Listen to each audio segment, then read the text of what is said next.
The royal transport ship was falling apart. Fire and smoke filled the bridge as the vessel dropped through the clouds of an unknown planet. Queen Celiara held onto her throne with both hands, her silver eyes wide with fear. The ship shook so hard that her teeth rattled in her mouth. Beside her, Princess Alindra lay on the floor. A piece of sharp metal had cut deep into her shoulder. Violet blood spread across the floor in a growing pool. The princess was not moving. She was not awake. "Your Majesty, we cannot control the descent," the pilot shouted over the noise of breaking metal. "We are going to crash." Celiara looked at her daughter. She looked at the fire spreading through her ship. She looked at the strange green planet, rushing up to meet them through the viewport. They had been running from the Corvan invasion fleet. The Corvans had attacked without warning, destroying half the royal escort before Celiara could give any orders. Her ship had jumped to emergency speed, trying to escape, but something had gone wrong with the engines. Now they were falling toward a planet at the edge of known space. The galactic records called this world Earth. It was home to a young species called humans. The records said they were primitive. They had only just learned to fly beyond their own moon. No one in the galaxy thought much of them. Celiara had never expected to visit such a place. She had never expected to die in such a place either. The ship hit the ground with a sound like thunder. Celiara was thrown from her throne. She flew through the air and struck the wall. Everything went dark for a moment. When she opened her eyes again, the ship was in pieces around her. Smoke burned her lungs. Sparks fell from broken wires above her head. She could hear the crackle of flames somewhere behind her. The ship was dying, and it would take her with it if she did not move. Celiara pushed herself up from the floor. Pain shot through her ribs and her left arm. She was hurt, but she could still move. That was enough. She crawled through the wreckage, searching for her daughter. She found Alindra under a fallen panel, still bleeding, still not moving. Celiara grabbed her daughter by the arms and pulled. The princess was heavy, and Celiara was weak from her injuries, but fear gave her strength she did not know she had. She dragged Alindra out of the ship through a hole in the hull. The air outside was cool and clean. Celiara collapsed on the grass, breathing hard, holding her daughter close. The guards were dead. She had seen their bodies in the wreckage. The pilot was dead too. Everyone was dead except for her and Alindra might not live much longer. Celiara looked around. They had crashed in a clearing surrounded by tall trees. The vegetation was green, greener than anything on her home world. The sky was blue, and a yellow sun hung above the trees. It was beautiful in a simple way, but Celiara did not care about beauty right now. She needed help. She needed a healer. She needed someone who could save her daughter, but there was no one. They were alone on a strange planet, and no one knew they were here. Celiara looked down at Alindra. The princess was pale. Her breathing was shallow and weak. The wound in her shoulder was deep, and the bleeding had not stopped. Without treatment, she would die. It might take hours or it might take minutes, but she would die. "Please," Celiara whispered. She did not know who she was talking to. "Please, someone help us." The trees rustled. A branch snapped somewhere in the forest. Celiara looked up, her heart pounding. A figure emerged from the tree line. It was a human male, average in height, with brown hair and plain features. He wore simple clothing made of rough fabric. He carried no weapons that Celiara could see. He walked toward them slowly, his eyes moving from the burning ship to the two aliens on the ground. Celiara's translator implant activated automatically, processing the human language and preparing to convert her words into something he could understand. The human stopped a few steps away from them. He looked at Alindra, at the blood, at the wound. His expression changed from surprise to something else. Something that looked like concern. "She's hurt," he said. His voice was calm. Ciliara nodded. Yes, she is dying. The metal cut deep. I cannot stop the bleeding. I do not know your medicine, but if you know anything about healing, I beg you to help her. I will give you anything. I will do anything. Just please, help my daughter. The human knelt beside Elendra. He did not ask questions. He did not demand to know what they were or where they came from. He simply looked at the wound with careful eyes, studying it like a problem to be solved. I was a medic, he said. Army, long time ago. I have supplies at my cabin. It is not far from here. Can you walk? Yes, Ciliara said, though she was not sure if it was true. Good. I am going to carry her. Stay close to me and do not fall behind. The human bent down and lifted Elendra into his arms. He moved with surprising strength for someone of his size. He did not complain about the weight. He did not hesitate. He simply turned and began walking toward the forest. Ciliara followed. Every step sent pain through her body, but she kept moving.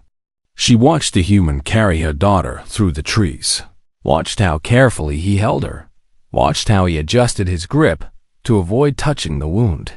What is your name? Ciliara asked as they walked. Daniel, the human said. Daniel Carter. I am Ciliara, Queen of the Valorian Empire. The girl you carry is my daughter, Princess Elendra. Daniel did not slow down. He did not seem impressed or frightened by her titles. Nice to meet you both. Let us focus on keeping the princess alive. We can talk about everything else later. Ciliara felt something strange in her chest. It took her a moment to recognize it. It was Hope. This human, this Daniel Carter, did not know them. He did not owe them anything. He had every reason to fear them, to run from them, to leave them to die. But he had not done any of those things. He had seen suffering, and he had chosen to help. Among her own people, such a choice would never be so simple. There would be questions first, assessments, political calculations. No one would help a stranger without first understanding what they might gain from it. But this human had asked for nothing. He had simply acted. The cabin appeared through the trees. It was a small structure made of wood, simple and rough, nothing like the grand buildings of the Valorian home world. But to Ciliara, it looked like the most beautiful place in the universe. Daniel carried Elendra inside and laid her gently on a bed in the corner. He moved quickly to a metal box against the wall and began pulling out supplies, bandages, bottles of liquid, metal tools that Ciliara did not recognize. This is going to be difficult, Daniel said. Her body is different from a human body. I do not know how her blood works or how her organs are arranged. I will have to figure it out as I go. But you will try? Ciliara asked. Daniel looked at her. His eyes were steady and calm. Yes, I will try. I am not going to let her die if I can help it. Ciliara sat down on a wooden chair near the bed. Her injuries screamed at her, but she ignored them. She was not going to close her eyes. She was not going to look away. She was going to watch everything this human did, and she was going to remember it. Asterisk. Daniel worked fast. He moved around his small cabin with the ease of someone who had done this many times before. He cleared the table beside the bed. He laid out his tools in a neat row. He washed his hands in a basin of water and dried them on a clean cloth. Ciliara watched every movement. She sat in the wooden chair near the bed, her silver eyes following Daniel's hands as they prepared for the surgery. She had been treated by the finest healers in the galaxy. She had watched the most advanced medical technology in action. But she had never seen anything quite like this. This human had nothing but simple tools and his own 2 hands. Yet he moved with a confidence that surprised her. I need more light, Daniel said. He pulled a small device from a shelf and pressed a button. A bright white beam shot out from the end. brighter than any flame. He positioned it above Alindra's wound and stepped back to look. The wound was bad. The piece of metal had cut deep into the princess's shoulder, tearing through skin and muscle. Violet blood still oozed from the edges of the cut. The metal fragment was still inside, buried somewhere beneath the purple flesh. "I have to remove the metal first," Daniel said, more to himself than to Celiara. "Then I need to stop the bleeding. Then I need to close the wound and hope infection does not set in. Can you do it?" Celiara asked. Her voice was steady, but her hands were shaking. Daniel looked at her. "I have done harder things in worse places. I cannot promise she will live, but I can promise I will do everything possible to save her." It was an honest answer. Celiara appreciated that. Among her own people, healers would have given her false hope or spoken in circles to avoid blame if things went wrong. This human simply told her the truth. Daniel picked up a small bottle filled with clear liquid. "This is alcohol. It kills tiny creatures that cause sickness. I'm going to clean around the wound before I start cutting." He poured the liquid onto a clean cloth and began to wipe the skin around Alindra's wound. The princess did not stir. She was still unconscious, her breathing slow and shallow. That was probably a good thing. What came next would be painful. "Her skin is different from human skin," Daniel observed as he worked. "It is thicker, tougher. That might actually help. Harder to cut, but it might hold stitches better." Celiara said nothing. She just watched. Daniel picked up a thin metal tool with a sharp edge. He held it over the wound, studying the angle of entry, calculating where the metal fragment might be lodged. "I am going to make the wound a little bigger so I can reach the metal," he explained. "Then I will use these to pull it out." He held up a pair of metal grippers. "Once the metal is out, I will tie off any bleeding vessels and close her up." He took a deep breath. Then he began to cut. The blade sliced into Alindra's flesh with a soft sound. Violet blood welled up immediately, but Daniel was ready. He dabbed it away with clean cloth, keeping his view of the wound clear. His hands were perfectly steady. Not even a small shake. Celiara leaned forward in her chair. She could see inside her daughter's shoulder now, could see the layers of tissue and muscle beneath the skin. It was strange and frightening, but she did not look away. She had told herself she would watch everything, and she meant it. Daniel worked the blade carefully, widening the wound just enough to see deeper. His eyes were focused and intense. Sweat formed on his forehead, but he did not wipe it away. He could not spare a hand. "There," he said quietly. "I see it."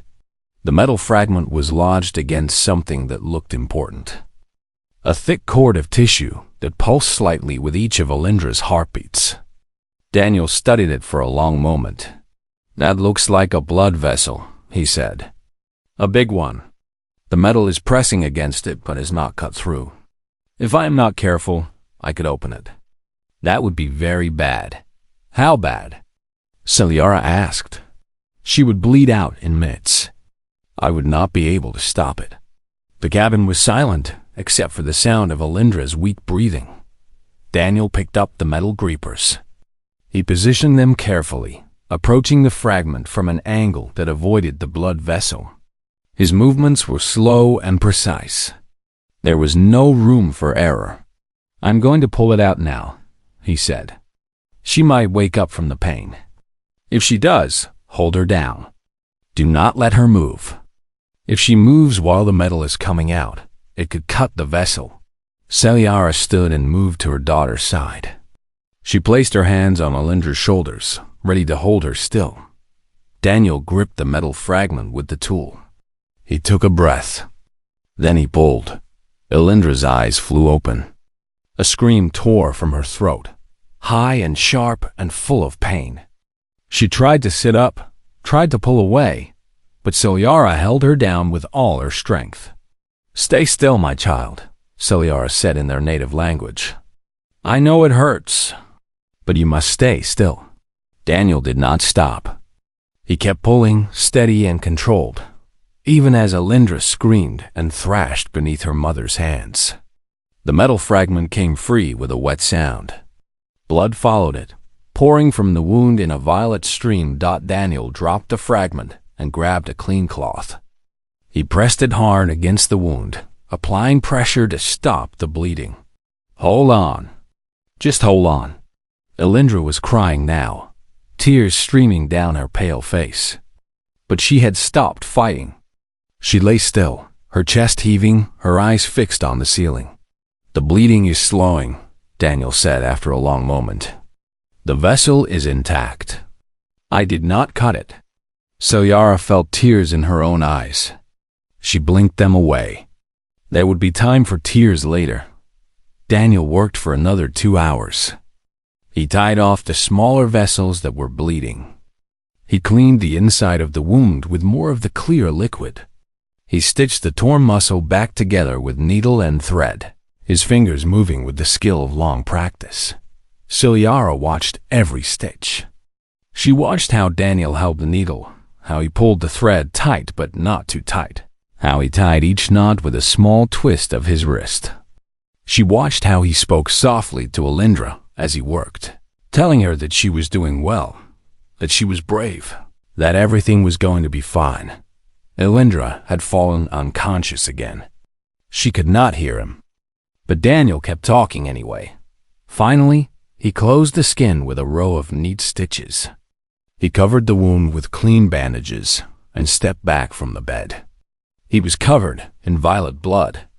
His shirt was ruined. His hands were stained purple, but he was smiling. She's going to live, he said. The wound is closed. The bleeding has stopped. Her body will do the rest. Celiara stared at him. She could not find words for what she was feeling. Gratitude did not seem big enough. Relief did not seem strong enough. How did you do that? She finally asked. You did not know her body. You did not know her blood. You had never seen anything like her before. How did you do that? Daniel shrugged. He walked to the basin and began washing the blood from his hands. Bodies are bodies. They might look different on the outside, but they work in similar ways. Blood flows. Muscles connect. Skin heals. I just followed the basics and paid attention. That is remarkable, Celiara said. The healers of my world train for decades before they are allowed to perform such procedures. They use machines that can see inside the body. They have tools that can seal wounds without stitches. Yet I have never seen any of them work as calmly as you just did. Daniel dried his hands on a clean cloth. I learned to stay calm in bad situations. When you are treating wounded soldiers in the middle of a battle, you do not have time to panic. You just do the job. A battle, Celiara repeated. You were a warrior? A medic. I kept warriors alive. Or tried to, anyway. He looked at Alindra, sleeping peacefully on the bed. The color was already returning to her face. Her breathing was stronger than before. She needs rest, Daniel said. A lot of rest. I gave her some medicine that might help fight infection, but I do not know if it will work on her body. We will have to wait and see. Celiara nodded slowly. She looked at her daughter, then at the human who had saved her life. Thank you, she said. The words felt too small. Thank you, Daniel Carter. Daniel met her eyes. His expression was tired but kind. You do not need to thank me. Anyone would have done the same. Celiara shook her head. No, they would not. That is what you do not understand. She sat back down in the wooden chair. She did not plan to move from that spot until her daughter woke up, and she did not plan to forget what she had seen. 3 days passed in the small cabin in the forest. Princess Alindra drifted in and out of sleep. Sometimes she would open her eyes and look around with confusion. Sometimes she would speak in her native language, words that made no sense, fragments of dreams or memories. Then she would close her eyes again and slip back into darkness. Daniel checked on her every few hours. He changed her bandages. He felt her forehead for fever. He listened to her breathing. Each time, he would nod to himself, satisfied that she was healing. Selyara barely slept. She sat in the wooden chair beside her daughter's bed, watching over her like a guard, watching over a treasure. Her own injuries ached and complained, but she ignored them. She had broken ribs and cuts on her arms and bruises across her back. Daniel had offered to treat her wounds, but she had refused. "Take care of my daughter first," she had said. "I can wait." On the second day, Daniel finally convinced her to let him look at her injuries. He wrapped her ribs with tight bandages. He cleaned her cuts and covered them with sticky strips that held the skin together. He gave her small white pills that he said would help with pain. "You need to rest too," he told her. "You will not help your daughter by making yourself sick." Selyara did not argue. She was too tired to argue. But she still did not sleep. She could not. Every time she closed her eyes, she saw the ship falling, saw her daughter bleeding, saw the flames and the smoke and the death. Daniel gave her his bed. He slept on the floor near the fireplace, wrapped in a rough blanket. He did not complain about the hard floor or the cold. He simply lay down each night and fell asleep within minutes. Selyara found that strange. Among her people, comfort was expected. Royalty especially would never sleep on a floor. They would never give up their bed for a stranger. Yet this human had done exactly that without being asked. She watched him during the day as he moved around the cabin. He cooked food over the fire, simple dishes made from plants and dried meat. He brought her water from a stream nearby. He cleaned the cabin and washed the blood-stained claws. He did all of this quietly, without asking for thanks or praise. "Why do you live alone out here?" Selyara asked him on the second night. They were sitting by the fire, eating bowls of some kind of grain mixed with vegetables. Elendra was sleeping peacefully, her breathing steady and strong. Daniel was quiet for a long moment. He stared into the flames, his face unreadable. "I was in a war," he said finally. "Many years ago. I saw things that are difficult to forget. I did things that are difficult to forget. When I came home, I could not fit into normal life anymore. The cities were too loud. The people were too close. Everything reminded me of what I had seen." He poked the fire with a stick, sending sparks up into the air. "So I came out here, built this cabin with my own hands, learned to live off the land. It is quiet here, peaceful. The memories do not go away, but they are easier to bear when there is no one around to remind me of them." Selyara understood. Her people had warriors who suffered the same way. They called it the shadow sickness, a darkness that settled into the mind after too much death and pain. Most of them did not recover. Many took their own lives. "Yet you helped us," she said. "Two strangers from the sky. You could have stayed hidden. You could have ignored us. Why did you not?" Daniel looked at her. The firelight reflected in his eyes. "I saw someone who needed help. That was all I needed to know. But you did not know what we were. We could have been dangerous. We could have been enemies. You were not dangerous. You were scared. Your daughter was dying. I have seen that look on too many faces to mistake it for anything else." Selyara set down her bowl. She studied this human, this Daniel Carter, trying to understand him. He was nothing like the reports said humans were. The galactic records described them as violent and primitive. A species that fought constant wars with itself. A species that had nearly destroyed its own planet with pollution and weapons. But this man was gentle. This man was kind. This man had risked his own safety to help strangers from another world. "Among my people," Selyara said slowly, "kindness is considered a weakness. We believe that survival requires strength, and strength requires hardness. To show mercy to strangers is to invite exploitation. To help without expecting payment is foolish. Daniel was quiet. He waited for her to continue. I have ruled the Valorian Empire for 40 cycles. I have made decisions that shaped the fate of billions of lives. I have ordered executions. I have started wars. I have done terrible things in the name of protecting my people. She paused, her silver eyes reflecting the flames. But I have never done what you did. I have never helped a stranger simply because they needed help. I have never shown kindness without calculating what I might gain from it. I always thought that made me strong. Now I am not so sure. Daniel stirred the fire again. Kindness is not weakness. It takes more strength to be kind than it does to be hard. Anyone can hurt people. Anyone can turn away from suffering. It takes real courage to help when you have nothing to gain. Celiara thought about that for a long time. On the third day, Elendra woke fully. Her eyes opened, clear and aware, and she looked around the cabin with confusion. She saw the wooden walls. She saw the fire. She saw the strange human sitting by the window. Then she saw her mother, sitting beside her bed with dark circles under her eyes and relief on her face. "Mother," Elendra said. Her voice was weak but steady. "Where are we? What happened?" Celiara took her daughter's hand. "Our ship crashed.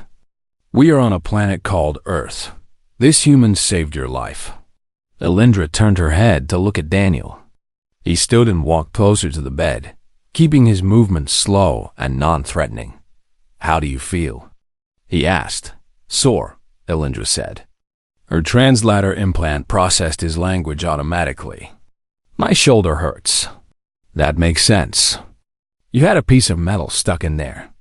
I took it out and stitched you up. You are going to be fine, but you need to rest for a while longer." Elendra looked at her mother. "A human saved me?" "Yes, I have heard stories about humans. The archives say they are primitive. They say humans cannot even leave their own star system. They say they are barely civilized." Celiara smiled slightly. "The archives are wrong. Or perhaps they are incomplete. This human has more skill and more compassion than half the healers in our empire." Daniel looked uncomfortable with the praise. He stepped back and busied himself with the fire, adding more wood to keep it burning. Elendra watched him with curious eyes. She had never met an alien before, not really. Her entire life had been spent in the palace, surrounded by her own kind. The few aliens she had met were diplomats and ambassadors, polished and formal, nothing like this rough human in his simple cabin. "What is your name?" she asked. "Daniel Carter." "Thank you, Daniel Carter, for saving my life." Daniel nodded without looking at her. "You are welcome. Try to get some more sleep. Your body is still healing." Elendra closed her eyes. Within moments, she was asleep again. Celiara stood and walked to where Daniel was working by the fire. She stood beside him, close enough to speak quietly. "My people will come for us," she said. "When I do not arrive at our destination, they will send ships to search for us. They will find the wreckage. They will find us." Daniel nodded. "I figured as much. When they come, they will have questions.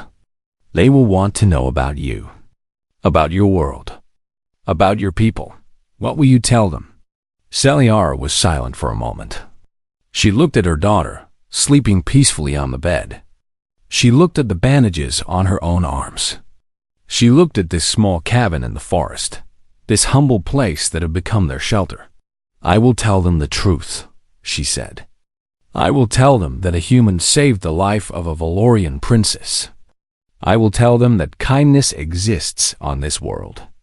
I will tell them that the archives are wrong." Daniel met her eyes. "And what happens then?" Celiara did not have an answer for that question. Not yet, but she was beginning to form an idea.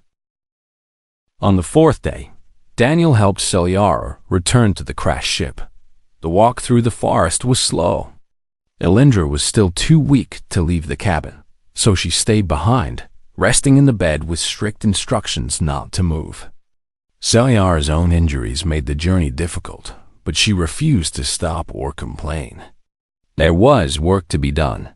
The ship was a ruin. The hull had been torn open by the impact. The metal was bent and twisted. Scorch marks from the fire covered everything. Most of the interior had been destroyed, but the communication array in the rear of the vessel might still work. Daniel climbed into the wreckage first. He was more familiar with physical labor than Celiara, more comfortable crawling through tight spaces and moving heavy debris. He cleared a path for her, pushing aside broken panels and burnt wires until they reached the communication room. The array was damaged, but not completely destroyed. The main panel was cracked, and several of the crystals that powered it were shattered, but some remained intact. Celiara studied the damage with a practiced eye. "I can repair it," she said. "Enough to send a basic signal at least. But I need tools." Daniel looked around the ruined room. "What kind of tools?" Celiara described what she needed. Daniel nodded and left to search the wreckage. He returned 20 minutes later with a collection of items that were close enough to what she required. Some of them were from the ship. Others were from his own cabin, tools he had carried in his pack. "Will these work?" he asked. Celiara examined them. A human cutting tool with a sharp edge.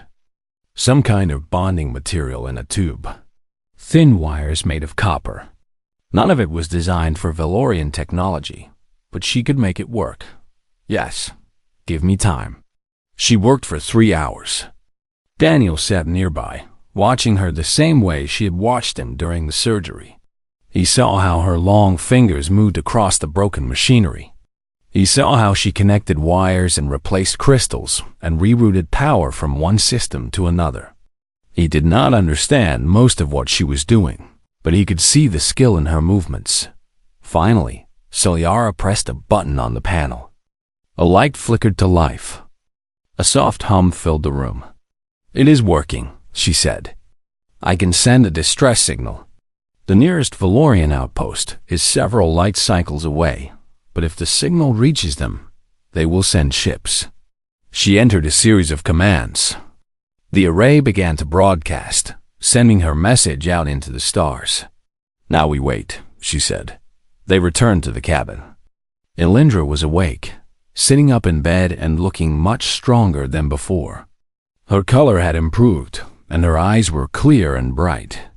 Daniel checked her wound and found that it was healing well, faster than he had expected. "Your body is remarkable," he told her. "Human wounds take much longer to close." "Our kind heals quickly," Elindra said. "It is one of the few advantages we have over some of the other species in the galaxy." Daniel prepared food for all of them. They ate together, the 3 of them sitting around the small table in the cabin. It was a strange meal, an alien queen and princess eating simple human food in a wooden house in the middle of a forest on a planet they had never known existed. But there was something comfortable about it too, something almost normal. A response came, Celiara said after they finished eating. "I checked the array before we returned. A Valorian fleet is on its way. They will arrive in 2 days." Daniel nodded slowly. "Good. You will be able to go home." "Yes." There was silence for a moment. Elindra looked between her mother and the human, sensing something unsaid. "Daniel," Celiara began, "when my people arrive, there will be questions. My advisors will want to know everything that happened here. They will want to know about you, about your world. I understand." "You do not understand," Celiara said. "The Valorian Empire is powerful. We have thousands of ships and millions of soldiers. We have conquered worlds and destroyed civilizations. When we encounter a new species, we evaluate them. We decide if they are useful to us, if they are a threat to us, or if they are beneath our notice." Daniel's expression did not change. And how do you think your people will evaluate humans? Celiara was quiet for a long moment. If I am honest, they will probably dismiss you. Your technology is primitive compared to ours. You have no weapons that could threaten us. You cannot even travel beyond your own star system. My advisors will likely recommend that we ignore your world entirely, or perhaps claim it for its resources. I see. But that is not what I want. Celiara leaned forward, her silver eyes intense. I have spent 4 days in your company. I have watched you save my daughter's life. I have seen your kindness and your skill and your courage. And I have realized something important. What is that? The Valorian Empire has become weak. Not in our ships or our weapons, but in our spirit. We have forgotten what it means to show compassion. We have forgotten what it means to help others without expecting something in return. We have become hard and cold and calculating, and we tell ourselves that this makes us strong. But it does not. It makes us empty. Elindra was listening with wide eyes. She had never heard her mother speak this way before. You have reminded me of something I had forgotten, Celiara continued. You have shown me that strength and kindness are not opposites.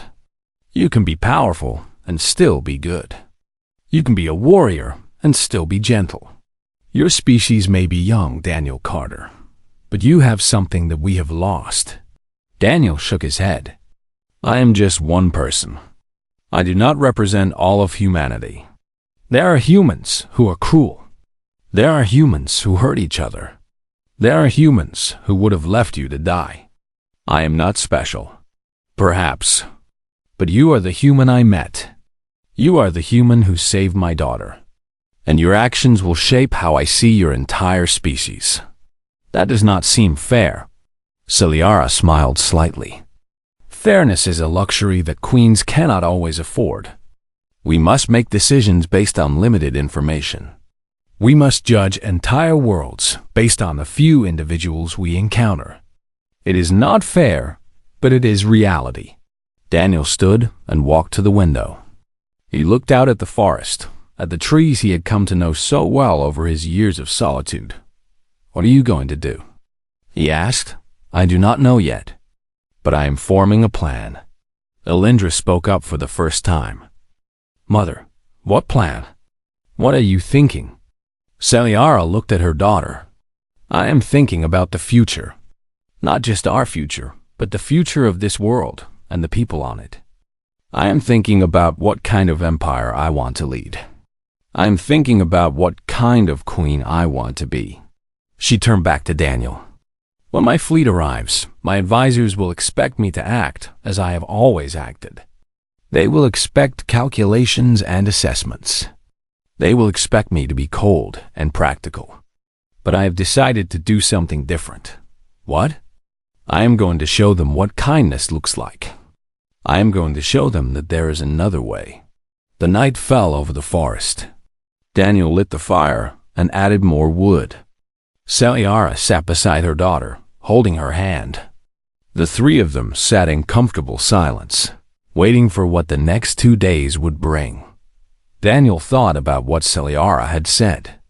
He thought about his years in the war, about the things he had done and seen. He thought about the reason he had come to this forest, the reason he had chosen to live alone. He had wanted to escape from humanity. He had wanted to leave behind all the violence and cruelty and pain. But now, sitting in his cabin with 2 aliens from a distant star, he realized something. Humanity was not defined by its worst members. It was not defined by its wars and its cruelty. It was defined by the choices individual people made, the small acts of kindness and courage that happened every day. He had made a choice when he saw the crashed ship. He had chosen to help instead of hide. He had chosen compassion instead of fear. Maybe that choice would matter. Maybe it would change things. Or maybe it was just one small act in a vast and uncaring universe that Daniel did not know. But he was glad he had made the choice he did. He looked at Celiara and Elindra, 2 aliens sitting in his cabin, alive because of him, For the first time in years, he did not feel alone. The Valorian fleet arrived on the sixth day. Daniel saw them first. He was outside the cabin, gathering water from the stream, when the sky changed. The clouds parted, and three massive shapes descended through the atmosphere. They were warships, each one larger than any building Daniel had ever seen. Their hulls were silver and sleek, covered with strange symbols that glowed with blue light. They moved silently, like predators gliding through water. He dropped the water container and ran back to the cabin. Celiara was already outside, looking up at the sky with an expression Daniel could not read. Elindra stood beside her, leaning on her mother for support. Her wound had healed remarkably well, but she was still weak. "They are here," Celiara said. Her voice was calm, but Daniel could see the tension in her shoulders. Smaller vessels detached from the warships and began descending toward the clearing near the crashed transport. Daniel counted 7 of them, each one armed with weapons he could not identify. Soldiers would be inside, ready to secure the area and protect their queen. "Stay behind me," Celiara told Daniel. "My people can be aggressive toward unknown species.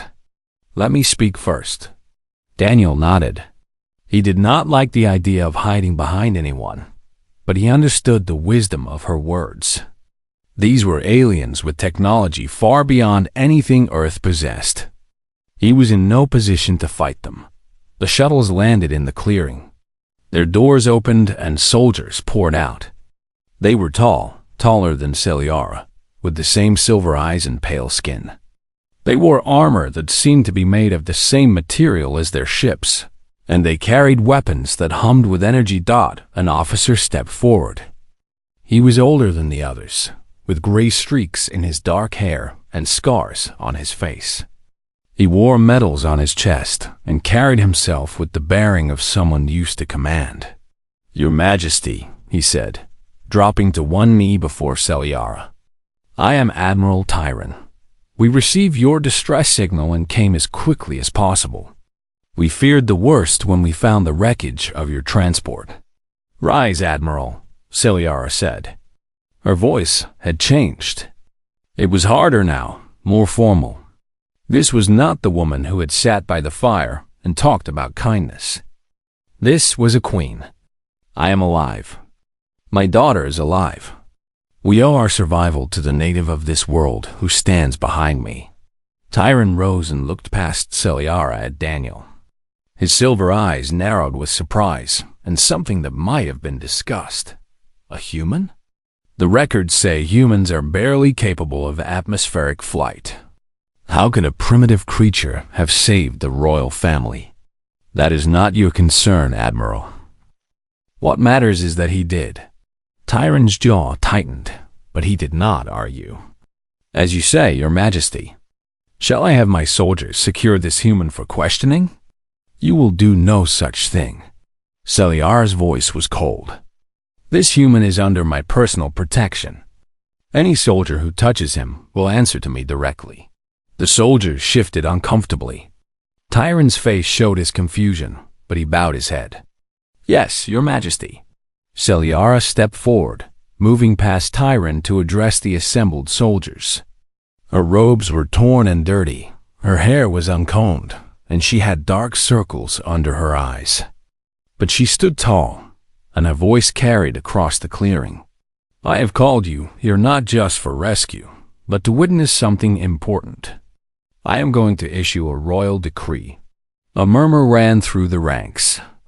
A royal decree was the highest form of Valorian law. It could not be questioned or challenged. It was the absolute word of the crown. Tyron stepped forward. "Your Majesty, perhaps you should rest first. You have been through a terrible ordeal. Whatever decree you wish to issue can wait until... it cannot wait." Celiara turned to face him. "Admiral, do you question my judgment?" "No, Your Majesty. But the Council will have concerns. The noble houses will have questions. A decree issued under these circumstances. The Council will accept my judgment." The noble houses will accept my judgment. As will you." She paused, letting her words sink in. "I have been queen for 40 cycles. I have never made a decision lightly. I am not starting now." Tyron fell silent. He knew better than to push further. Selyara turned back to the assembled soldiers. "Bring him forward." 2 soldiers moved toward Daniel, but stopped when Selyara raised her hand. "Not like that. He is not a prisoner. Ask him to come forward with respect." The soldiers exchanged confused glances, then turned to Daniel. "The Queen requests your presence," one of them said awkwardly. Daniel walked forward slowly. He felt the eyes of 100 alien soldiers on him. He felt the weight of the warships above. He felt small and out of place, a simple human in the middle of something far bigger than himself. He stopped beside Selyara. She looked at him, and for a moment, her formal mask slipped. He saw gratitude in her eyes. He saw respect. Then the mask returned, and she faced her people again. "This man is Daniel Carter of Earth. 6 days ago, when my ship crashed and my daughter lay dying, he found us. He did not know what we were. He did not know if we were dangerous. He had every reason to fear us, to run from us, to leave us to die." She paused, letting her words echo across the clearing. "But he did none of those things. He carried my daughter to his home. He treated her wounds with nothing but his own hands and his own knowledge. He saved her life." Another murmur from the soldiers. Tyron's expression was unreadable. "I watched him work," Selyara continued. "Every moment, every decision. And I saw something that our empire has lost. I saw kindness without calculation. I saw courage without reward. I saw a man who helped strangers simply because they needed help." She raised her voice. "The Valorian Empire has conquered 100 worlds. We have built a civilization that spans half the galaxy. We are powerful beyond measure, but we have become cold. We have forgotten compassion. We help only those who can help us in return. We show mercy only when it serves our interests." Her silver eyes swept across the assembled soldiers. "I have ruled you for 40 cycles, and I have ruled you this way. I have made hard decisions and called them strength. I have ignored suffering and called it wisdom. I have been the queen our empire demanded." She turned to look at Daniel, standing quietly beside her. "But this human has reminded me of something I forgot long ago. Strength is not the absence of kindness. Power is not the opposite of compassion. A civilization that helps only itself is not strong. It is sick." She faced her people once more. "Therefore, I issue this decree." The clearing went absolutely silent. Even the wind seemed to stop.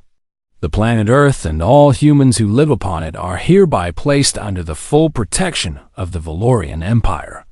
No ship, no fleet, no power in this galaxy shall threaten this world without facing the wrath of our entire military force.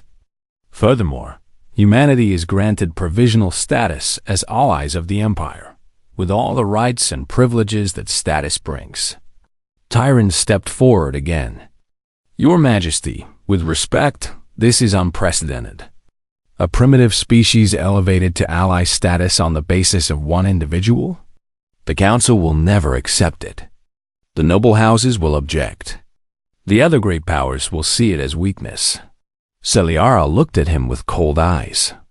"Let them see what they will. My decree stands. But the protocols require. I am the protocol, Admiral. I am the law. Do you challenge me?" Tyron hesitated. Then he dropped to one knee again. "No, Your Majesty. I accept your decree." "Good." Selyara turned to Daniel. Her formal mask softened. "I cannot give you enough to repay what you gave me, but I can give you this promise. Your people will never face the darkness of the galaxy alone. When enemies come for your world, and they will come, the Valorian Empire will stand beside you. This I swear by my crown and my blood." Daniel looked at the Queen. He looked at the princess, standing nearby with tears in her eyes. He looked at the soldiers and the warships and the entire weight of an alien empire that now promised to protect his world. "Thank you," he said. The words felt small, but they were all he had. "I did not do this for a reward. I just did what anyone would do." Celiara smiled. "No, most would not. That is exactly why your people deserve this decree." She reached out and placed her hand on his shoulder. Among her people, it was a gesture of the highest respect, given only to equals. "Farewell, Daniel Carter. We will not forget you. And the galaxy will not forget what you have shown us today."